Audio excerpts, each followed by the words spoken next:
ជំរាបសួរអ៊ំពូមីងនិងបងប្អូនទាំងអស់គ្នាថ្ងៃនេះក៏យើងមកបង្ហាញវិធីនៅក្នុងការញោមត្រយូងចេកជាមួយនឹងកំពឹសយើងយកទៅស្រុះបងប្អូនដល់ពេលយើងយកមកញ៉ាំមកមានរសជាតិឆ្ងាញ់មែនតើហើយបើសិនជាអ៊ំពូមីងដែលគាត់ចង់ដឹងពីតិចនិចអាចតាមដានទស្សនាបាននោះពីរបៀបធ្វើទាំងអស់គ្នាហើយបើដែលសំខាន់ស្រួលធ្វើណាបងប្អូនហើយធ្វើតែទឹកត្រីផ្អែមឲ្យមានរសជាតិឆ្ងាញ់មក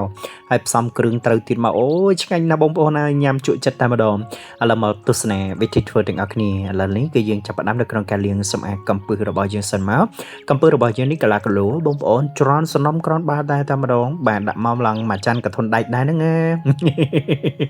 អរគុណអញ្ចឹងការលាងកំពឹសនេះគឺយើងលាងវាឲ្យស្អាតដើម្បី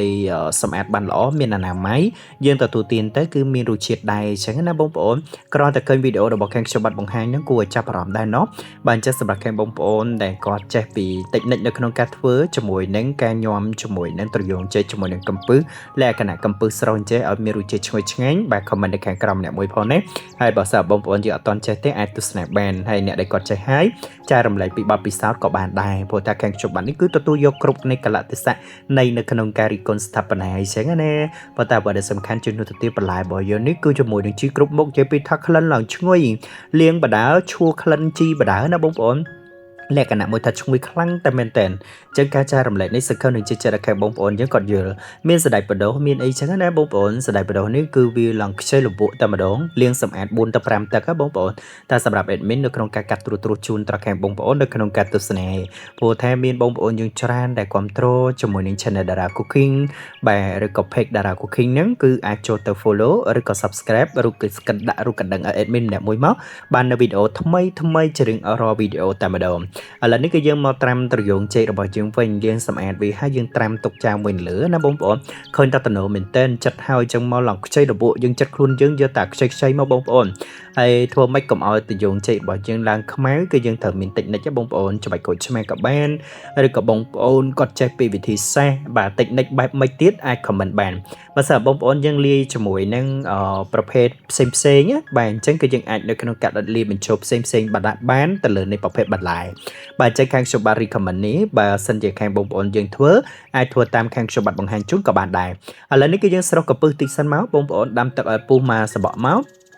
rồi hai cái dân sầu cà phê sầu tầm một plate nâng cà phê bỏ dân cho anh này hai cái về để dân sầu hai cái dân đặtในcái trái tàu việt cho tận mình lửa thì đó là bông bồn khơi tận nổ hai cà phê ngay đây thông lỗ mình tên là tàu lôi hai sợi tập bông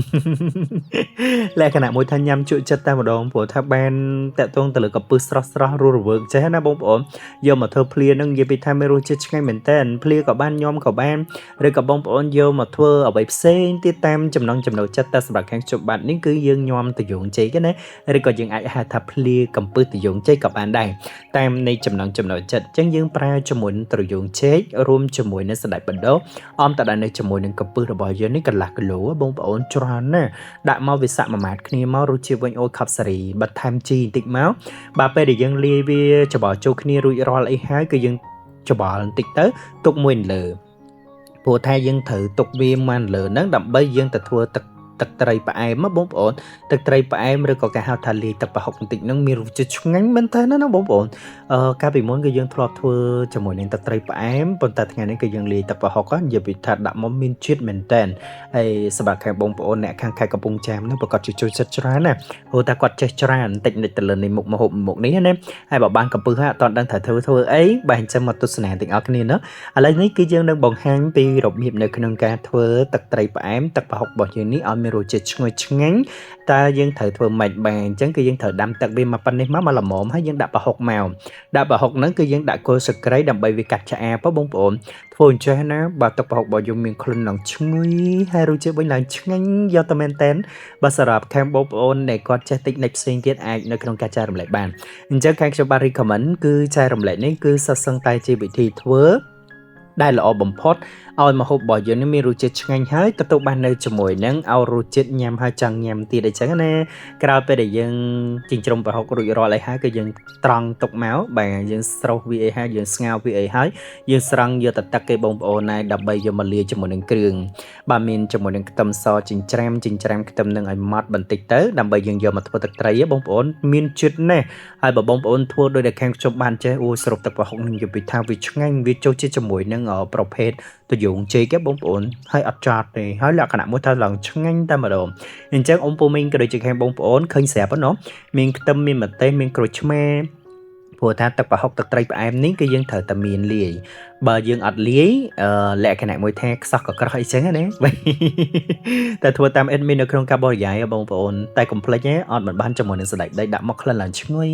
មានស្ករមានប៊ីចេងមកបើអមតដែលនៅជាមួយនឹងរសជាតិតាមចំណងចំណូលចិត្តដែលខាងខ្ញុំបាទបង្ហាញនេះគឺថាមានជាតិតែម្ដងថែមទឹកត្រីមកច្រូចបែរទឹកប្រហុកហើយយើងថែមទឹកត្រីមកបងប្អូនព្រោះថាប្រហុកយើងប្រើមកល្មមសំគួយលួចនៅក្លិនឈ្ងុយពីប្រហុកបើសិនបងប្អូនយើងធ្វើទឹកប្រហុកច្រើនក៏បានដែរនេះតាមចំណងចំណូលចិត្តតែសម្រាប់ខាងខ្ញុំបាទលួចតែក្លិនឈ្ងុយមកប៉ុណ្ណេះមកល្មមមកទឹកត្រីផ្អែមទឹកប្រហុករបស់យើងនេះជាតិណាស់ហើយត្រូវជាមួយនឹងញោមតយងចេកកំពឹសរបស់យើងនឹងដាក់មករយៈពីថារសជាតិវិញអូយកតំណាអស់ទេបងប្អូនហើយមុខម្ហូបមួយមុខនេះអាចធ្វើដាក់បានតុកកាទៀតណាបងប្អូនជុកលៀងអីហ្នឹងគឺថាដាក់មកត្រូវតែម្ដងញ៉ាំលក្ខណៈគ្រួសារអូយខោសេរីស្ដាយដីគឺយើងដាក់មកល្មមសងគូសិនមកទើបយើងរុយដាក់ពីលើបន្ថែមក៏បានឬក៏ខាងបងប្អូនយើងដាក់ក្នុងហ្នឹងក៏បានដែរព្រោះថាយើងស្រូបវាទៀតណាបងប្អូននេះពេលដែលយើងលាយរួចរាល់អីហើយគឺយើងចិញ្ច្រុំច្បល់ចូលគ្នាបន្តិចមកទើបយើងចាក់ទឹកត្រីនឹងចូលមកនិយាយពីថារសជាតិវិញអូខប់សេរីខាងខ្ញុំបាត់ចូលចិត្តដល់បងប្អូនហើយមកហូបមួយមុននេះញ៉ាំអត់ចិនណាយតែម្ដងញ៉ាំហើយចង់ញ៉ាំទៀតទៅណាហើយបើបងប្អូនយើងបានឃើញដូច្នេះអូតំណង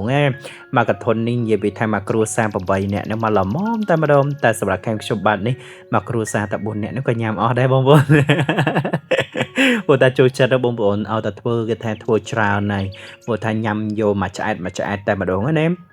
ហើយមួយវិញទៀតសោតបានចែកដល់អ្នកចិត្តខាងទៀតណានិយាយទៅឲ្យតែអ្នកចិត្តខាងរបស់ admin មកលេងផ្ទះ admin ហ្នឹងគេថាភាគច្រើនបានមកហូបទៅវិញខ្លះហ្នឹង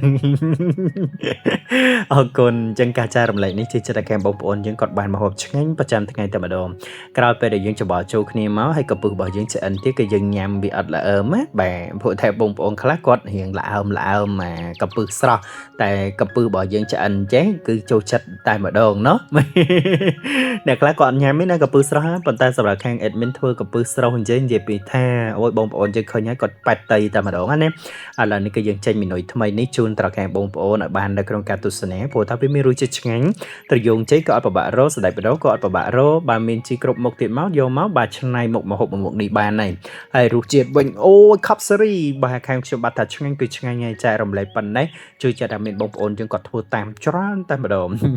អរគុណច្រើនថ្ងៃនេះការចែករំលែកជួយចាត់ឲ្យខាងពុកម៉ែបងប្អូនតាមតនទាំងអស់គ្នាអត់តននៅចំណុចណាបងប្អូនយើងអាចនៅក្នុងការចែករំលែកបន្ថែមតាមរយៈនៃ comment របស់ខាងខ្ញុំបាទឬក៏ខាងពុកម៉ែបងប្អូនយើងអាចសាកសួរបានព្រោះថាខាងខ្ញុំបាទនឹងបញ្យល់ប្រាប់តែម្ដងព្រោះថាតិចនិចនៅក្នុងការចម្អិនមុខម្ហូបមួយគឺខាងខ្ញុំបាទនឹង recommend ជូនដល់ខាងបងប្អូនធ្វើម៉េចឲ្យមានរសជាតិឆ្ងាញ់អញ្ចឹងណាមានតែប៉ុណ្្នេះទេថ្ងៃនេះ